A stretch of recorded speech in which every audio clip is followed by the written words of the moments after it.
समाचार सेवा प्रभाग से प्रस्तुत है साप्ताहिक कार्यक्रम पब्लिक स्पीक।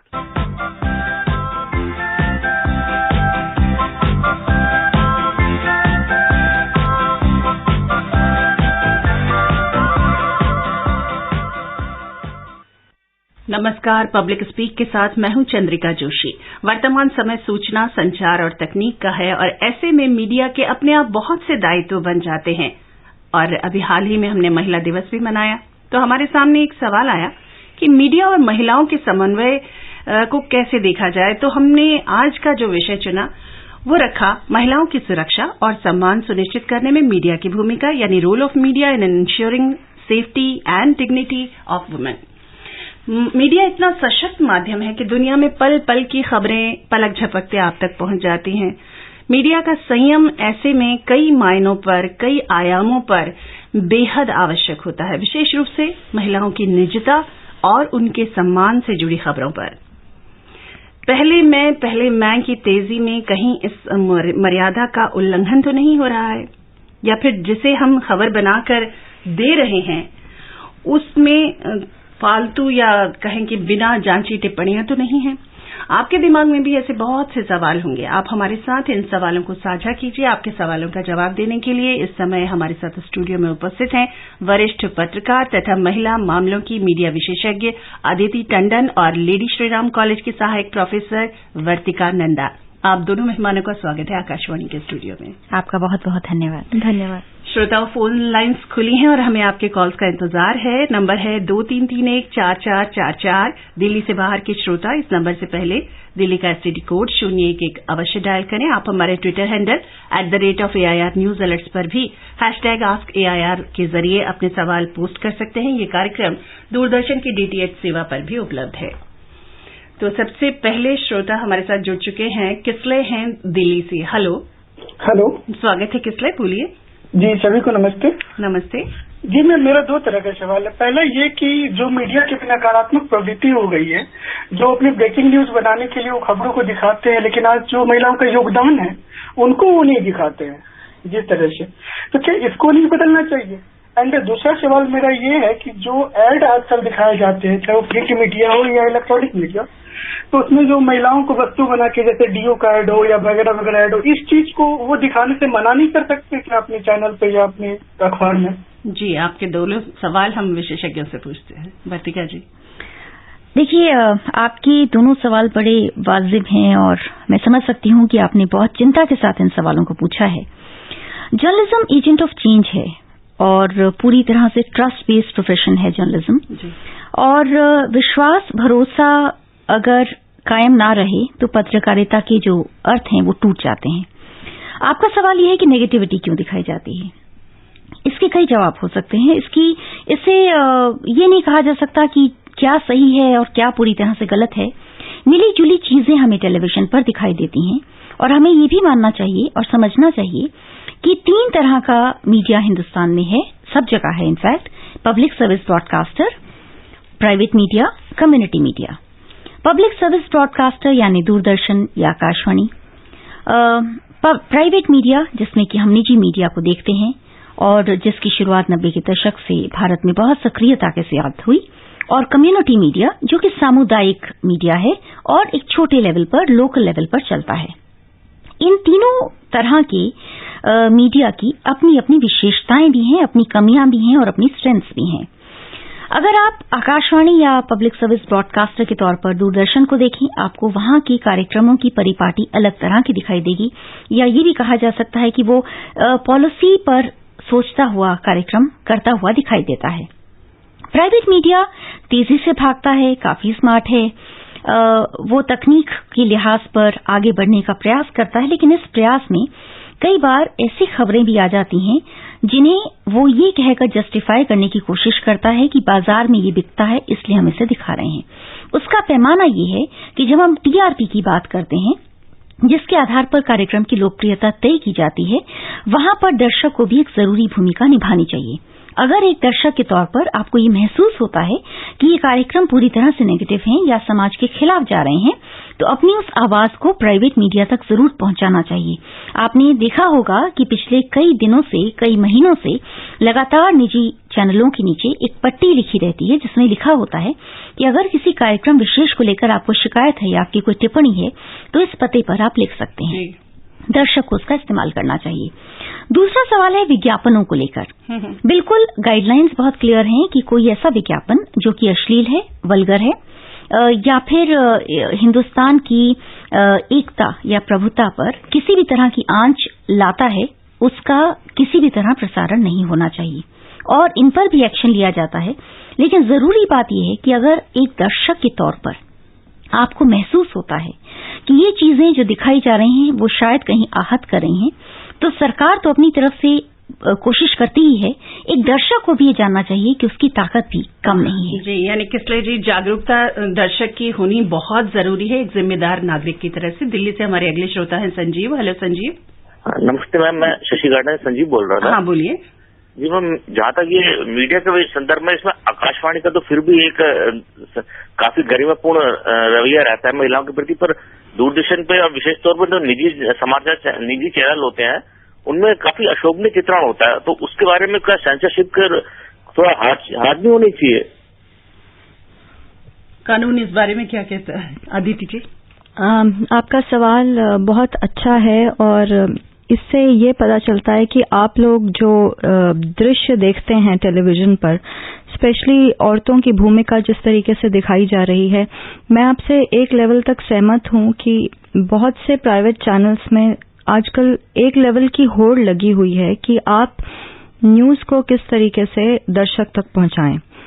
ये इस चीज से भी जुड़ा हुआ है कि बहुत सारे प्राइवेट चैनल्स हो चुके हैं जिसको आप कहते हैं कि मार्केट फोर्सेस, जैसे अभी पहले जो हमारे एक्सपर्ट हैं उन्होंने पहले बहुत विस्तार से अच्छे से समझाया, लेकिन मार्केट फोर्सेस में डिमांड और सप्लाई का सारा जो मामला चलता रहता है उससे बहुत सारे टेलीविजन चैनल्स प्रभावित रहते हैं।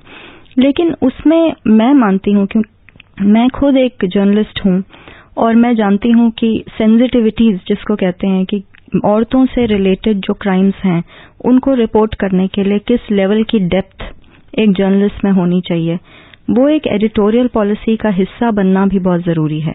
मुझे लगता है हमारे देश में अभी एक क्लियर कट एडिटोरियल पॉलिसी हर चैनल की, हर न्यूज़पेपर की होनी चाहिए। इस पर एक बहुत व्यापक बहस की जरूरत है कि क्या है जो न्यूज़ है और कहाँ वो न्यूज़ जिसको कहते हैं कि एंटरटेनमेंट की तरफ चला जाता है। एक बहुत ही फाइन लाइन है कि आप अपनी न्यूज को बेचने के लिए उसमें क्या ऐसे एलिमेंट्स डाल रहे हैं जो शायद जी, हम इसी संदर्भ में जो आपने बात कही, हम दिल्ली के नजदीक नोएडा में जब एक बच्ची का हत्याकांड हुआ, उससे संबंधित जिस तरह की घटनाएं मीडिया में पहले बयान की गई और फिर वो केस कहीं से कहीं उसमें सबूत और साक्ष्य नष्ट करने की बात भी कोर्ट के सामने आई। हम अदालत के सहित मीडिया पर चर्चा करेंगे। एक श्रोता हमारा इंतजार कर रहे हैं गुड़गांव से, उपेंद्र कुशवाहा जी बोलिए। मैम नमस्कार, मैं उपेंद्र कुशवाहा बोल रहा हूँ गुड़गांव हरियाणा ब्लाइंड स्कूल से। हाँ बोलिए, स्वागत है। मैम मेरा ये प्रश्न है कि आप लोग तो महिलाओं की सुरक्षा के लिए बहुत अच्छा आज का विषय किया है, लेकिन मैं इसमें ये जानना चाह रहा हूँ मैम, हम पुरुष के ऊपर तो सारे एग्जाम तो लगते हैं, चाहे जो भी होता है गलत सही, लेकिन महिलाओं के ऊपर क्या इसमें सुरक्षा, मतलब कैसे क्या लगा है, इसमें सुविधाएं आई है जो हम महिलाओं के ऊपर विश्वास कर सकते हैं। और दूसरी प्रश्न ये है जो दिल्ली में 16 दिसंबर को जो कांड हुआ था उसके बाद तो सारे जो भी किए आप लोग उसके बाद से ही किए, उसके पहले इसका विचार क्यों नहीं किया गया जैसा नहीं होता? महिलाओं की सुरक्षा को लेकर इनकी चिंता है कि बाद में कुछ हो जाने के बाद सबका ध्यान उसकी हो जाता है, लेकिन इन्होंने बिल्कुल ठीक बात ये कही कि निर्भया कांड जो हुआ उसमें मीडिया की बड़ी अहम भूमिका रही, जो सबके सामने उसको रखा गया और एक बड़ी बहस चली और वो चीज सामने आई। देखिए उपेंद्र जी, जब निर्भया का मामला हुआ, ये घटना जब घटी, उससे पहले भी इस देश में महिलाओं से जुड़े कानूनों को लेकर चिंतन मनन हो रहा था, लेकिन इस दुर्भाग्यपूर्ण घटना के बाद जो प्रभाव हुआ वो ये था कि ये सोचा जाने लगा कि हमारे पास जो कानून है वो कितने प्रभावी हैं। और इसीलिए जस्टिस वर्मा कमेटी बनी और उसने रेप लॉज में कुछ संशोधनों की बात को सामने रखा। दूसरी बात यह है कि कानून का होना एक बात है, कानून का इम्प्लीमेंट होना शायद थोड़ी अलग बात हो सकती है। और एक और चीज भी है कि हम जब किसी घटना को देखते हैं और जब मीडिया उसे कैंपेन के तौर पर उठाता है और उस पर फॉलो अप करता है तो उसका असर सब पर पड़ता है। हमें निर्भया की घटना बार बार इसलिए याद है क्योंकि एक केस स्टडी के तौर पर भी उसे हर रोज याद किया जा रहा है और उसी के आधार पर कानूनों के संशोधन की बात हो रही है। नहीं तो हमारे देश में हर 1 मिनट में 2 अपराध अमूमन होते हैं महिलाओं के खिलाफ। लेकिन ये भी एक बात है कि ऐसी जागरूकता के आने के बाद सामाजिक स्तर पर चीजें बदली हैं। और जहां तक आरोप के लगाने का सवाल है, ऐसा नहीं है उपेंद्र जी की आरोप सब पर लग जाते हैं और सब चाहते हैं कि सब ये कह रहे हैं कि पुरुष गलत हैं या कोई ये कह रहा है कि सभी महिलाएं सही हैं। मामला सिर्फ ये है कि अगर अपराध होता है तो उस अपराध की रोकथाम के बारे में सोचना चाहिए और अपराध के होने के बाद कानूनी प्रक्रिया को इतना सबल और इतना सार्थक होना चाहिए कि जो विक्टिम है या सर्वाइवर है उसको तुरंत न्याय मिल सके। जी, नेहा है हमारी अगली श्रोता कैथल हरियाणा से। हेलो नेहा। Hello ma'am. नमस्ते, बोलिए।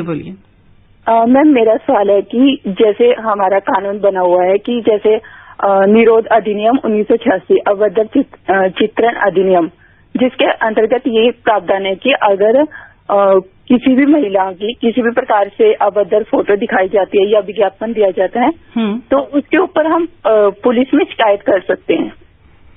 बट क्या है कि मैम अगर हम पुलिस में शिकायत करते हैं तो अक्सर पुलिस में ये कहा जाता है कि ये तो हमारे देश में ऐसा आतंकवाद अब तो सक्रिय है और इस मामले में कोई प्राथमिकता नहीं दी जाएगी।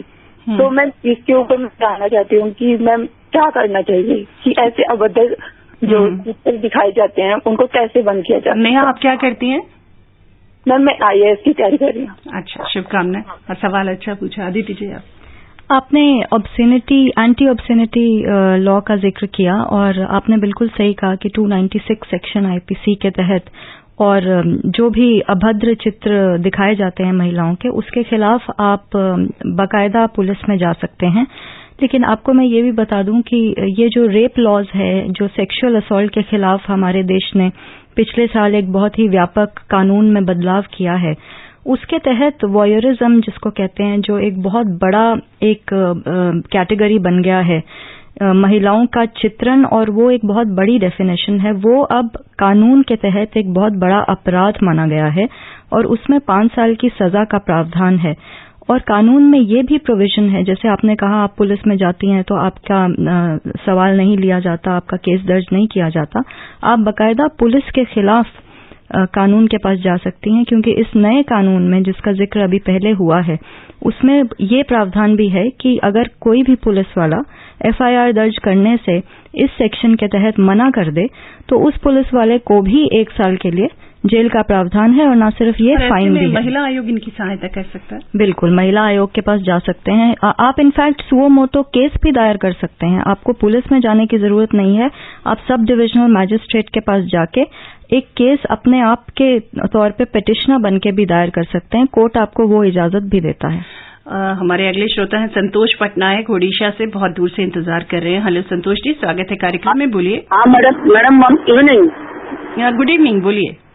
ये मेरा कहना ये है मैडम, ये जो इलेक्ट्रॉनिक मीडिया एक मुद्दे अगर मिल जाता है एक दिन में पूरा दिन भर इसको चलाते हैं, और आपको नहीं लगता है कि और दूसरे हमारा देश में दूसरे समस्या का ऊपर इसका कोई मतलब कोई नहीं देखता? एक अगर मुद्दा मिल जाते सारे चैनल इसी मुद्दे पर पूरा दिन रात पूरा चलता रहता है, तो इतना खासा नहीं, अच्छा नहीं लग रहा है। तो दूसरा फिर मुद्दा है ना, इसका ऊपर भी बेस होना चाहिए, मीडिया का भी इसका पर नजर होना चाहिए मैडम, ये मेरा कहना। जी बिल्कुल सही बात कही। वर्तिका जी के पास तो टीवी चैनल्स का भी बहुत लंबा अनुभव रहा है। वर्तिका जी, आप ही बताइए। जी देखिए, रेगुलेटरी बॉडीज की बात इसमें की जानी चाहिए। एक तो प्रेस काउंसिल ऑफ इंडिया है जिसका नाम है भारतीय परिषद भी जिसे कहते हैं, स्टैट्यूटरी बॉडी है, और इसको इसलिए बनाया गया था कि ये प्रिंट मीडिया के जो इंटरेस्ट हैं उसको सेफगार्ड करती है और उससे जुड़ी शिकायतों को देखती है। हाल ही के कुछ सालों में नेशनल ब्रॉडकास्ट एसोसिएशन को बनाया गया, NBA को। एनबीए सेल्फ रेगुलेटरी बॉडी है, 26 मेंबर्स हैं इसके, और तमाम बड़े बड़े टेलीविजन चैनल्स के कुछ एक अधिकारी इसके सदस्य हैं। इसका काम है ये देखना कि जो कंटेंट दिखाया जा रहा है न्यूज मीडिया में वो कितना रेलेवेंट है, कितना सही है, क्या होना चाहिए, क्या नहीं होना चाहिए, डूज एंड डोंट्स पर ये ध्यान देता है और शिकायतों पर भी। इसलिए अगर आपको लगता है किसी चैनल में किसी समय कोई ऐसा कार्यक्रम दिखाया गया जिसका कोई औचित्य नहीं था या आप अपनी कोई शिकायत दर्ज कराना चाहते हैं, तो एनबीए आपके लिए एकदम सही प्लेटफॉर्म है जहां पर आप अपनी आवाज को उठा सकते हैं। एक दर्शक के तौर पर हम अगर कुछ देख रहे हैं और हम सोच रहे हैं कि हम कुछ नहीं कर सकते तो हम गलत सोच रहे हैं।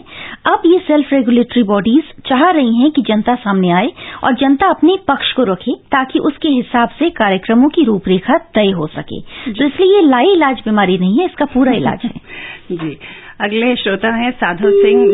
हेलो, हमारे जिन श्रोताओं ने ये स्टेशन अभी ट्यून किया है उन्हें हम बता दें कि आप सुन रहे हैं कार्यक्रम पब्लिक स्पीक। हम चर्चा कर रहे हैं महिलाओं की सुरक्षा और सम्मान सुनिश्चित करने में मीडिया की भूमिका पर। आपके सवालों के जवाब दे रहे हैं वरिष्ठ पत्रकार और महिला मामलों की मीडिया विशेषज्ञ अदिति टंडन और लेडी श्रीराम कॉलेज की सहायक प्रोफेसर वर्तिका नंदा। आप भी हमारे कार्यक्रम में शामिल हो सकते हैं। हमारा नंबर है 0112331444, 01123314444। ये कार्यक्रम दूरदर्शन की डीटीएच सेवा पर भी उपलब्ध है। हमारे पास ट्विटर पर भी कुछ श्रोताओं के प्रश्न हैं। इस बीच गुड़गांव से सुधीर है हमारे साथ। हेलो सुधीर, बोलिए। हाँ जी मैम, नमस्ते। नमस्ते जी, मैं सुधीर बोल रहा हूँ। मेरा ये कहना है जी कि महिला की सुरक्षा हो कैसे, ये तो मैं ये चाहता हूँ कि ये महिला की सुरक्षा हो, क्योंकि उसमें कई लोग तो इसमें खुद ही दिलचस्पी ले रहे हैं कि हमारे इधर अभी यूपी में मैंने देखा। आप तो गुड़गांव से बोल रहे हैं? जी हाँ, यूपी में मैं वैसे मेरा बेस्ट यूपी है। अच्छा, और इधर यहाँ काम करते हैं जी जी। तो यूपी में मैंने देखा जी, तो क्या है कि यहाँ तो कुछ पुलिस वाले ही सर वो मैडम जी कर रहे हैं इसमें दुश्वारी। तो इसमें महिला क्या कर पाएगी इससे, जब पुलिस वाले भी ऐसे करते हैं। सुधीर जी, आपकी चिंता बहुत वाजिब चिंता है, लेकिन यहाँ पर हम मीडिया की भूमिका की बात ज्यादा कर रहे हैं। आप बहुत अच्छी सोच है आपकी। इस बीच हमारे ट्विटर पर हमारे एक श्रोता है, उन्होंने सवाल किया है कि फ्रीडम ऑफ मीडिया और एक महिला की डिसेंसी, प्राइवेसी, डिग्निटी को मेंटेन करना, ये दोनों को बैलेंस कैसे किया जा सकता है? देखिए, इंडिसेंट रिप्रेजेंटेशन को लेकर भी कानून है और उसके अलावा फ्रीडम ऑफ स्पीच का जहां तक ताल्लुक है, ये जरूर अभिव्यक्ति की आजादी तो देती है लेकिन कुछ सीमाएं भी तय करती है। जैसे कि सीमा ये भी है कि अगर कोई विक्टिम है या किसी महिला के साथ कोई अपराध हुआ है तो उसकी आइडेंटिटी को रिवील ना किया जाए। जुवेनाइल के साथ क्राइम हुआ है तो उसकी आइडेंटिटी ना रिवील की जाए। इसी तरह से जब केस सबजुडिस है तो कुछ चीजें हैं जो कि नहीं कही जा सकती हैं। तो तमाम ऐसे प्रावधान जरूर रखे गए हैं जिसकी तरफ ध्यान देने का कोशिश भी की गई। आपने देखा होगा जब निर्भया का भी जब ये घटना हुई तो बहुत समय तक उस लड़की की आइडेंटिटी को रिवील नहीं किया गया था। लेकिन आपको ये भी याद होगा कि बीते कुछ सालों में जब प्राइवेट टेलीविजन चैनल एकदम नए थे, उस दौर के बीच कई ऐसी गलतियां निजी मीडिया के हाथों हुई जबकि विक्टिम की पूरी आइडेंटिटी रिवील हो गई और जिसका केस पर गलत असर पड़ा और विक्टिम पर तो बहुत ही बुरा असर पड़ा। तो अब चीजें बदल रही हैं और यही वजह है कि इन कानूनी प्रावधानों को जो जनता पहले नहीं जानती थी अब वो जानने लगी है और विक्टिम भी ये जानने लगे हैं काफी हद तक कि कोई घटना होने के बाद उनके अपने अधिकार क्या हैं। अगले श्रोता है मनीष दिल्ली से। हेलो मनीष। हेलो जी, बोलिए। Good evening ma'am. Good evening ma'am. ये जानना चाहता हूँ जैसे मीडिया में महिलाओं की भूमिका है तो कुछ हद तक शायद महिला भी जिम्मेदारी है कि कुछ पैसों की खातिर ये सब विज्ञापन टीवी वगैरह में करती है। वो क्या आपकी क्या सहमत है इस पे? महिला, मुझे सवाल अच्छी तरह से समझ इनका कहने का मतलब ये है कि जो विज्ञापन है उसमें महिला ही वो भूमिका निभा रही है जिसको बाकी महिलाएं कह रही हैं कि ये ठीक नहीं है। विज्ञापन में देखिए जो महिला भूमिका निभा रही है उसका यही काम है कि वो भूमिका निभाए क्योंकि वो एक मॉडल है। लेकिन जो एक लार्जर सवाल है जो शायद आपके जहन में है इस सवाल को पूछते हुए, वो ये है कि इनडिसेंट रिप्रेजेंटेशन महिलाओं का जिसको हम कमोडिफिकेशन ऑफ वुमेन कहते हैं, वो हम क्यों टॉलरेट करते हैं या हमारे देश में क्यों होता है? आदिति, इसके साथ ही एक और सवाल है ट्विटर पर, मैं वो भी ले लेती हूँ कि उसमें हमारे श्रोता पूछ रहे हैं कि what are the legal provisions to prevent indecent representation of women in media? इसके लीगल प्रावधान क्या है? इनडिसेंट रिप्रेजेंटेशन के लिए एक पूरा कानून है, जैसे कि मैंने पहले भी कहा कि ये वॉयरिज्म जो नए रेप लॉ में है, एंटी सेक्सुअल असॉल्ट लॉ में है, उसमें भी ये प्रावधान है और इसके खिलाफ पनिशमेंट भी है और इसके खिलाफ पेनल्टी भी है। आप पुलिस में जाके अपना केस दर्ज करवा सकते हैं। लेकिन दूसरा, जैसे जो कमोडिफिकेशन है उसको रोकने के लिए अभी मैडम ने भी कहा पहले कि एक ब्रॉडकास्टिंग कॉरपोरेशन बनी हुई है जो एक सेल्फ रेगुलेटरी बॉडी है, तो बहुत हद तक चैनल्स की अपनी जिम्मेवारी भी हो जाती है कि वो किस तरीके का मतलब चित्रण महिलाओं का परमिट करते हैं अपने चैनल्स पे। बहुत हद तक अपने हाथों में भी ये बात होती है और बहुत से चैनल्स अब जागरूक हो रहे हैं क्योंकि हमारे देश में सेल्फ रेगुलेशन की तरफ ज्यादा जोर दिया जा रहा है। हनुमंत जांगड़े का ये सवाल था जो मैंने ट्विटर पर अभी इन्होंने भेजा था, जो मैंने लिया। और इसके बाद रवि हैं हमारे साथ दिल्ली से। हेलो रवि। जी मैम, नमस्कार। नमस्कार, बोलिए। मेरा सवाल वर्तिका जी से है। जी। अभी उन्होंने कहा कि मैं सवाल ही बोल देता हूँ। जैसे कभी मीडिया को वॉचडॉग कहा जाता था जो निगरानी रखता था, आज मीडिया पे ही निगरानी की बात होती है। और वर्तिका जी ने कहा कि एनडीए है और भी जो भी बॉडी है जिससे आप शिकायत कर सकते हैं और उनमें वही मेंबर होते हैं जो ऑर्गेनाइजेशन चलाते हैं। तो मेरा ये पूछना है कि कैसे जो चोर है वही कोतवाल है, तो आप कैसे ये कहते हैं कि जो चोर है वही कोतवाल है, तो उसके जो शिकायत करता है वो उसका समाधान देगा? मेरा सवाल। Thank you. रवि जी, देखिए किसी ना किसी को तो जवाबदेही लेनी होगी, या तो सरकार की तरफ से हो। सरकार ने प्रेस काउंसिल ऑफ इंडिया को बनाया, लेकिन उसके पास कोई ऐसा अधिकार नहीं है कि वो ब्रॉडकास्ट मीडिया पर भी निगरानी रख सके। और निजी मीडिया हमेशा से चाहता था कि वो अपने लिए सेल्फ रेगुलेटरी बॉडी बनाए और उस पर काम करे। आपका सवाल जो आप कहना चाह रहे हैं उसके तात्पर्य को आगे लेते हुए, ऐसा भी है कि जब 26 लोग अलग अलग ऑर्गेनाइजेशन से आपस में जुड़ते हैं तो वो ये भी निगरानी करते हैं कि दूसरा क्या दिखा रहा है, और अगर मैंने ये नहीं दिखाया तो दूसरे ने क्यों दिखाया। आपको शायद ख्याल होगा कि जब अयोध्या का वर्डिक्ट आना था, एनडीए ने एक इशू की थी गाइडलाइंस और ये कहा था कि कुछ खास तरह के शॉट्स को ना दिखाया जाए, और उसे ज्यादातर टीवी चैनल्स ने माना। और उसके बाद इन पिछले 3-4 सालों में खास तौर पर ये चीजें भले पब्लिक प्रीव्यू में बहुत क्लियरली नहीं आई, लेकिन एनडीए की वजह से कुछ चीजें बहुत सार्थक तौर पर हुई जब चैनलों ने आपस में डिसाइड किया कि ये हमें किसी भी हाल में नहीं करना। और अगर उसमें कोई शरारत करता है, कोई अगर बदमाशी करता है, तो बाकी सदस्य जरूर उसकी जवाबदेही को तय करते हैं, क्योंकि जब सबकी कमीजें सफेद होने लगती हैं तो हर आदमी इस बात पे नजर जरूर रखता है कि किसकी कमीज में धब्बा लगा हुआ है। और इसीलिए अगर किसी एक के पास ये अधिकार होता तब तो जरूर हमें भी चिंता होती, लेकिन क्योंकि इसमें सब लोग आपस में जुड़े हैं और सभी बाजार में हैं, सभी बिजनेस कर रहे हैं, और जब सब एथिक्स की बात कर रहे हैं तो एथिक्स की बात करते हुए उसे निभाना और भी बड़ी जिम्मेदारी हो जाती है। इसलिए उनके लिए खुद ये एक बड़ी चिंता की बात है। जी। दिल्ली से हमारे अगले श्रोता हैं विकास शुक्ला। विकास जी, बोलिए। हाँ जी, नमस्कार मैडम। आप सभी लोगों को और सबको मैं बधाई देता हूँ कि इस जो एक अच्छे से टॉपिक के ऊपर आज शुक्रिया। सवाल कीजिए। मैडम, मेरा सवाल ये है कि महिलाएं जो आजकल पढ़ी लिखी हैं, मेट्रो सिटी में रहती हैं और रात के 12 बजे पब में जाती हैं, धूम्रपान करती हैं, सिगरेट, स्मोकिंग, ड्रिंक सब ये करती हैं, और उसके बाद अगर वो खुद मतलब ड्रिंक करने के बाद खुद सेल्फ डिपेंडेंट नहीं रह पाती, मतलब खुद बैठ जाती हैं और सड़कों पर। हमारा सवाल जो है ना वो हमारा जो हम जो चर्चा कर रहे हैं वो महिलाओं की सुरक्षा और सम्मान को सुनिश्चित करने में मीडिया की क्या भूमिका होनी चाहिए, इस बारे में कर रहे हैं। हेलो। हाँ मैडम। अच्छा, उदय जी बोल रहे हैं? हाँ, मैं उदय बात कर रहा हूँ। हाँ, बैंगलोर से। जी, स्वागत है, बोलिए। मैडम, मेरा ये सवाल था, आज यंग जनरेशन पूरा सोशल मीडिया से जुड़ा हुआ है, तो जैसे मैं देख रहा हूँ जो भी न्यूज चैनल वाले हैं जो फेसबुक पेज पे डेली ऐसे पेज अपडेट कर रहे हैं जो हनी अभद्र उसमें भाषा यूज की जाती है और हनी वो फोटोज भी ऐसे डालते हैं जो आज की जो यूथ जनरेशन देख के वो भी शर्मिंदा हो जाए। उसके अंदर कमेंट ऐसे में आते हैं कि बहुत गंदे गंदे कमेंट करते हैं, तो भी ऐसे वो सोशल मीडिया के आप जी बात कर रहे हैं जी। हाँ, तो वो खुद नहीं देखते कि इसके पीछे कितने कमेंट गलत आ रहे हैं, ये कितना हमें गलत जा रहा है। एक जो भी आम पब्लिक है उनको मैसेज कितना गलत जाता है और दूसरों को बोलते हैं कि ऐसा नहीं होना चाहिए, वो नहीं होना चाहिए। ये खुद अंकुश क्यों नहीं लगा सकते इस पे?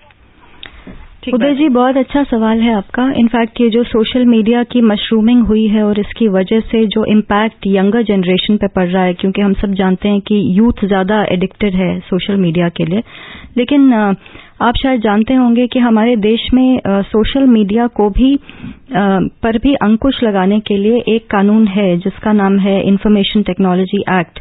और इंफॉर्मेशन टेक्नोलॉजी एक्ट के बहुत से प्रावधान ये जितने भी सर्च इंजन्स हैं या सोशल मीडिया इंजन्स हैं, for example social networking site Facebook, Twitter, Google, इन सब को ये जो इंडिया में अपना ऑपरेशन करते हैं ये सब इस एक्ट के तहत आते हैं। और आपको शायद याद होगा कि 1-2 साल पहले कुछ रिलीजियस भावनाओं को हर्ट करने की वजह से सरकार ने बहुत सारे ऐसे गूगल और फेसबुक के एग्जीक्यूटिव्स को बुला के उनसे मीटिंग करके बाकायदा बहुत सी ऐसी पोस्ट को डिलीट करवाया था। तो ये प्रावधान लॉ में है। इतना ही है कि आपको जागरूक नागरिक बनकर उसके खिलाफ आवाज उठाने की जरूरत है, थोड़ा केस दायर करना पड़ेगा, थोड़ा मेहनत करनी पड़ेगी। Doctor R.K. तिवारी हैं दिल्ली से हमारे साथ हमारे अगले श्रोता। हेलो। हाँ मैडम, आप दोनों को बहुत बहुत नमस्कार। 3 जने हैं हम लोग। हाँ, आप तीनों को बहुत बहुत नमस्कार। आपने बहुत अच्छा टॉपिक लिया है मैडम। ये एक महिला और मीडिया के बारे में एक क्वेश्चन में यूपी और उत्तराखंड के बारे में कहना चाह रहा हूँ कि पूरे देश में जो है कृषि भूमि पर चाहे वो महिलाएं हैं, पुरुष है, पुत्र पुत्री, सभी को बराबर का अधिकार है, ये आप सभी को पता है। लेकिन ये उत्तर प्रदेश और उत्तराखंड में ये ऐसा कानून है कि पुत्रियों को अपने पिता की कृषि भूमि में उत्तराधिकार का कोई अधिकार नहीं। आप भी हमारे थोड़े ना जो विषय है उससे थोड़ा सा भटक रहे हैं। नहीं मैडम, अब इस बारे में ना मैडम, अगर ये मीडिया अगर ये कैंपेन चलाए तो ये मतलब आज के प्रोग्राम का बड़ा ऐतिहासिक हो सकता है, क्योंकि जो अच्छा, मतलब महिला को उसके अधिकार दिलाने के लिए। हाँ मैडम, ये जो है ये अगर ये दोनों गवर्नमेंट ये अच्छा ठीक है, वर्तिका जी से पूछते हैं कि मीडिया में महिलाओं के अधिकारों के बारे में कितनी सजगता? देखिए, नेशनल कमीशन फॉर वुमेन को इंस्टीट्यूट इसलिए किया गया कि वो सरकार को समय समय पर जानकारी दे और सलाह दे कि कानूनों में क्या बदलाव आने चाहिए और जो नए कानून क्या बनने चाहिए। अगर किसी को भी ये लगता है कि कानून में इस तरह की किसी संशोधन की जरूरत है या किसी प्रदेश विशेष में कोई संशोधन आना चाहिए, तो उसका एक अच्छा जरिया NCW हो सकता है, जो कि ministry of women and child development के अधीन आता है। दूसरी बात यह है कि मीडिया अपनी तरफ से कई सारे अवेयरनेस रिलेटेड प्रोग्राम्स चलाता है और दिखाता है, जिसके जरिए जनता को ये बताने की कोशिश होती है कि एग्जिस्टिंग लॉज क्या हैं। और जब संसद का सत्र चल रहा होता है तब भी हम जानते हैं कि जो बिल रखे जाते हैं सदन में, उनकी चर्चाओं की भी जो चर्चा है उसको भी लोगों से इसीलिए साझा किया जाता है ताकि लोग उस पब्लिक डिस्कोर्स का हिस्सा बन सकें। अगले श्रोता है चंदन ठाकुर नोएडा से। Hello ma'am. नमस्कार मैम। नमस्कार मैम, मैं ये कहना चाहता हूँ कि हमारे जो अभी मैम ने बताई हैं कि 3 तरह के मीडिया है, public service broadcast, private media और कम्युनिटी मीडिया जी। तो ये मीडिया मैम वहाँ पर के लिए कौन सा मीडिया अप्लाई होगा? जो वर्करों लोग काम करते हैं, वहाँ भी बहुत लेडीज है, उसको लेडीज को तो कोई ध्यान ही नहीं देता। उसका इज्जत तो समझिए ऐसे होते हैं कि जैसे कोई भी आदमी आया और उसका कुछ कर दिया, उसको तो बोलने का भी राइट नहीं होता, क्योंकि वो तो वर्कर है, वो किसी ठेकेदार के अंदर काम करती है। तो इसमें हमारी कौन सा मीडिया वहाँ अप्लाई होगा मैम? महिला श्रमिकों के बारे में ये चिंता है। जो मीडिया में महिलाएं काम कर रही हैं, आप उनकी बात कर रहे हैं? नहीं, जो श्रमिक हैं, जो महिलाएं। आप शायद ये कहना चाहते हैं कि जो श्रमिक महिलाएं हैं, हम समझ पाए हैं, उन तक कौन सा मीडिया पहुंचता है। शायद आपका सवाल ये है कि उन 3 माध्यमों में से कौन सा ऐसा है जो शायद जैसे कंस्ट्रक्शन साइट्स पे कोई महिलाएं काम, मुझे लगता है कि रेडियो पहुंचता है। रेडियो देश की 80 से भी ज्यादा % आबादी तक पहुंचता है और बहुत सी ऐसी महिलाएं हैं जो रेडियो का इस्तेमाल करती हैं। और आजकल जागरूकता की ऐसी लेवल्स हैं, हम अपने घरों में भी देखते हैं साधव जी कि डोमेस्टिक वर्कर्स जो हमारे घरों में औरतें काम करने आती हैं, बहुत उनको जागरूकता है अपनी राइट्स के बारे में। जैसे राइट टू एजुकेशन एक्ट, मेरे अपने घर में जो महिला आती है मुझसे पूछती है कि मैं किस तरीके से अपने बच्चे को स्कूल में डालूं। तो रेडियो के जरिए से ये अवेयरनेस चलती आई है, आगे भी चलती रहेगी। हेलो, अगले श्रोता हमारे साथ हैं दिल्ली से। हेलो। हाँ जी, अपना नाम बताइए।